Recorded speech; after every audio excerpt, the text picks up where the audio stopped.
Win, but a strange game in some ways.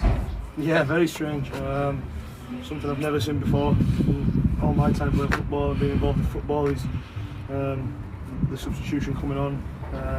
He actually got away with one, to be honest with you. He came on straight away, picked up a bit of mud on his way in, slapped it into Kieran Caston's face, and we all seen it from the dugout. The linesman and the referee to keep an eye on, and lo and behold, he went and done it straight away again and smacked Connaughton in the face for absolute no reason at all. It was absolutely ridiculous, to be honest with you. And then obviously coming off the pitch and acting the way he does, he's let his club down, he's let his team down. Yeah, they were very much in the game. Yeah, they were, and again, and credit to Prescot. I thought, to be honest with you, they were better than us in the first sort of 45 minutes. And again, I don't think, apart probably one or two sort of bits and bobs, we never really got going, and it was disappointing because I felt that we didn't play at the tempo we can, and we were turning down passes, we were looking for something better at times, and I think that was the biggest problem. And I think the way we play, when we play on our front foot, we play forward as much as we can. We can break teams down quite easily, and I think 2 or 3 half chances we did get came from playing on the front foot and playing forward at times. I thought we turned down our passing options and going forward just for an easier one to go backwards at times, and it's hard because you don't want to sort of tell our lads not to do it, but again I think at times we're a lot more penetrating towards Prescot at times. 4 good goals, you'd be happy with the way they were stuck into the net? Yeah, and I think obviously, to be honest with you, I didn't even think the second half until the sending off. I don't really think the game had anything in it. It was a bit of a low and void game. There was no tempo to it, there was no tackles flying in, there wasn't really a great deal of quality, and to be honest with you, the sending off sort of hyped our boys up and started to play at a tempo that I knew we can, and when they do that, and I've said it before, I stick my neck out on it. When we play the way we can, no one in this league will handle us, and I don't mind saying it. I've got belief in them players in that dressing room. They're the best team in this league, and if you carry on playing the way they can, they'll be successful. And whether that's going up as champions, whether it's going up playoffs, whether it's missing, or whatever it is, they'll be successful. They're a good bunch, but the way they played after the skirmish and the tempo, yes, it's against 10 men, but they picked them off, picked and chose when they went forward, and that's what they're about, and they can be so successful doing that. Simonton, I've got to say, those finishes, he's got a trademark finish, hasn't he? Yeah, that's half of him. I mean, you look at him, he's not sulked. He was disappointed he wasn't on the starting 11, but he understood why. Robbie came in last week and was fantastic. And he sat on the bench and he waited for his chance to come on and give me another headache for next week. So obviously the first goal is what we want from him, getting inside the box, and it's a great finish. The ball coming in at pace, and the second one's Dav all over.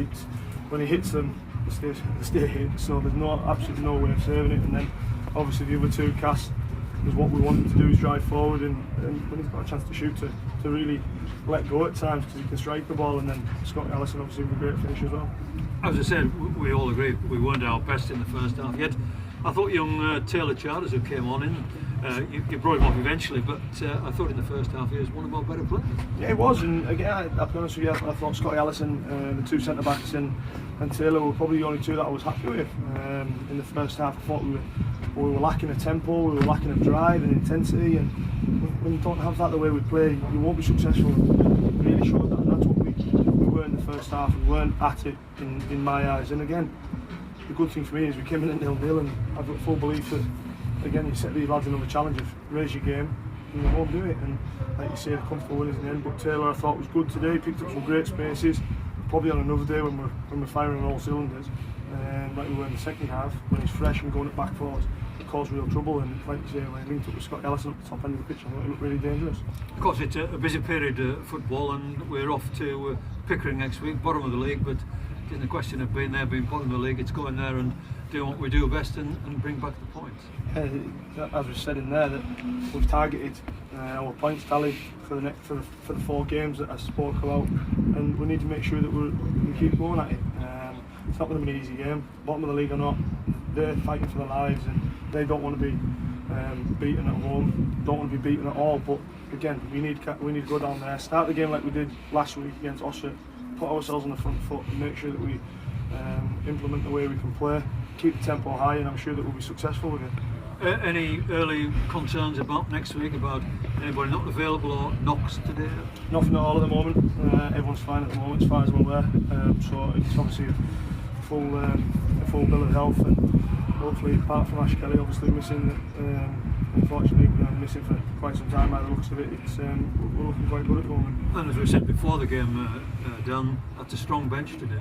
It's a strong bench, and I say it to them every single week. There's not a week goes by where I don't mention it, that 11 players, no matter what club you're at, 11 players won't bring you success.